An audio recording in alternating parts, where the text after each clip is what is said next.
What's going on, Quantum Nation? Welcome back. My name's Quantum, and today we're going to be talking about Samsung's big move, Quantum.OLED versus QNED.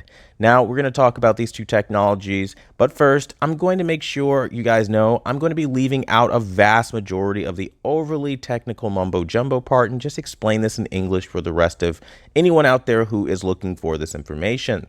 Now, for the starting point here, we'll talk about Quantum.OLED because that's what the rumors have been rampant around.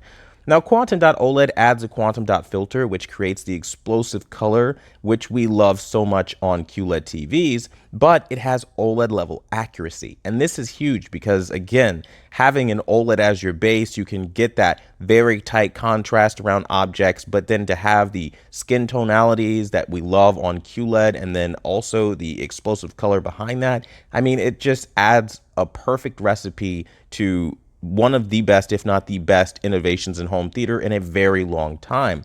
Now, the problem is with this particular technology, it doesn't get as bright as something with an LED base behind it. It's still OLED at its core, and because it's still OLED, it still does run the risk of burn-in, and it does not scale cost effectively to larger screens. This is important because Samsung finds this to be one of their key defining factors in moving forward with the quantum dot technology. Whatever they do going forward has to be something that scales cost effectively to larger screens. You may be wondering if Samsung will be re-entering the OLED market anytime soon. We want to reaffirm our commitment to QLED technology. Why? Because QLED is free of burn-in issues and cost-effectively scales to larger screens. We believe QLED is the TV technology of the future.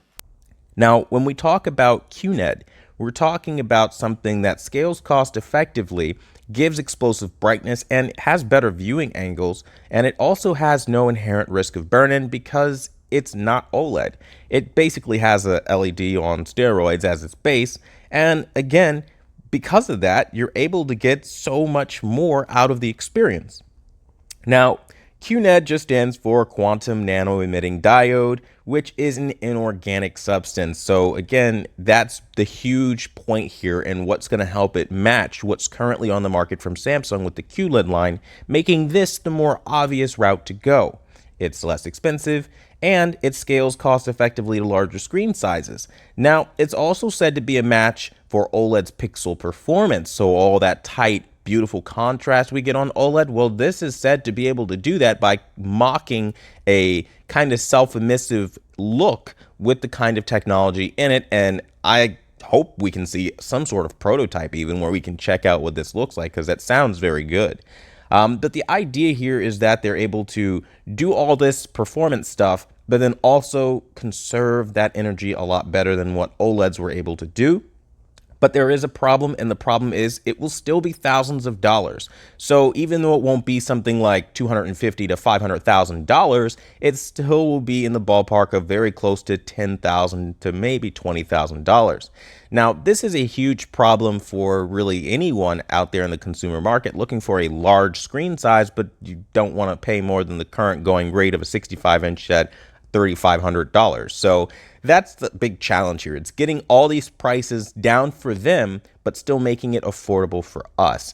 And either way you look at it, both look very promising. But if I had to put my hat on one of the two, I would say that the quantum nano emitting diode would be Samsung's next move, their big step into the future, because it is the more future-proof technology. If we take a look at Dolby Vision and what they say is the future goal for Dolby Vision, it's 10,000 nits. And I'm sorry, but you're not hitting 10,000 nits on any OLED right now. And I just don't even see any implementation where OLED could break through into 10,000 nits. That's just a little ambitious for that technology. I think you might cap it at 1,000, maybe slightly over if you can really juice it up, but even still the risks are high. And honestly speaking, they don't scale cost effectively to larger screen sizes, which Samsung has outlined as something that they want. And when you look at all those things, quantum nano emitting diode seems like Samsung's big move for the future. But that being said, I would Would love to hear what you guys have to say. I mean, honestly, this is an open conversation, so obviously let's hear those thoughts in the comments down below. Thanks for watching the #1 brand in honesty, and until the next video, I'll see you guys later.